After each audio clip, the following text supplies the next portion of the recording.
Hello, good day. And it is a good day outside. The sun is shining very brightly, and it certainly looks beautiful from my air conditioning to look outside into the bright sunlight. This, of course, is the 19th week in Ordinary Time as we move on.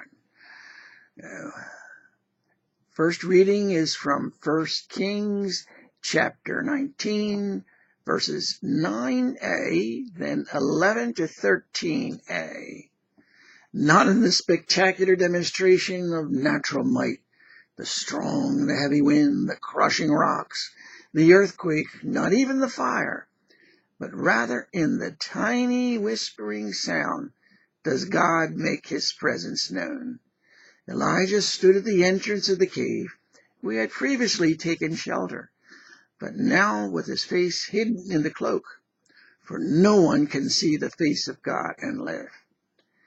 In this world, our God is often found in the tiny whispering sound, because our life in prayer has given us the ears to hear.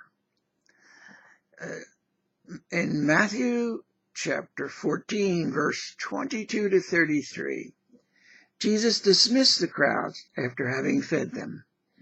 Yet he himself hungers for the presence of the Father. So he went up the mountain to pray. Jesus, as a divine person in his divinity, was always united with his divinity, and so did not need to pray as the divine Jesus. But Jesus in his humanity as just simply man teaches us what we in our humanity need to do, need to unite ourselves with the divinity, who is the only source of goodness forever. Jesus, truly man as well as truly God, by his incessant desire to pray, teaches all humanity what it needs to know. With God, we have everything.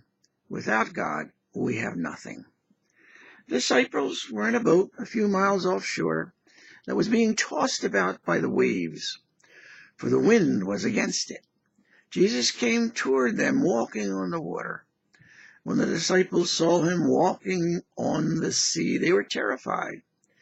At once Jesus spoke to them. "Take courage, it is I, do not be afraid."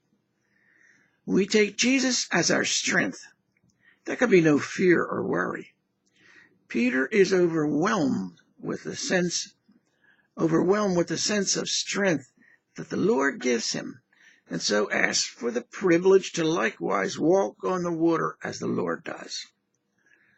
When we saw how strong the wind was, he became frightened. Peter did not remain in God's strength, but rather naturally went back to his own inadequacy. Don't we all do the same? We can all slip back into ourselves, out of a life dependent on the Lord. Thanks be to God who never leaves us if we but call back to him for his help. Lord, save me, we can say, and he does reach out to let his divine life surge back into us again, to save us from our little faith in him.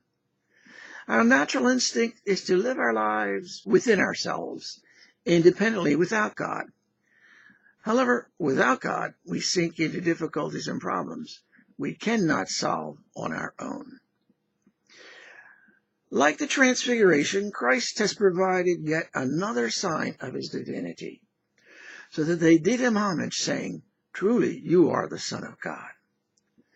In Romans chapter 9, verses 9 to 5, Paul writes, "I have great sorrow and constant anguish in my heart for the sake of my own people." The great majority of his own heritage, the Jewish people, did not accept Jesus as their Messiah and God. They had received so very much from God as the chosen people, but they did not choose God when he came to them, Jesus who lived among them.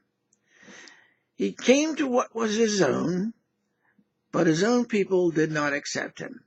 That's from John's Gospel, chapter 1, verse 11.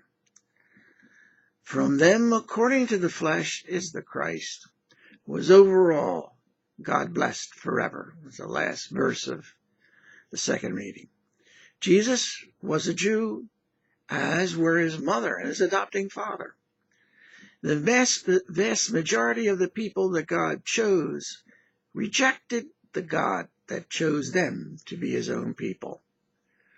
Will we reject him too, or all too half-heartedly accept him?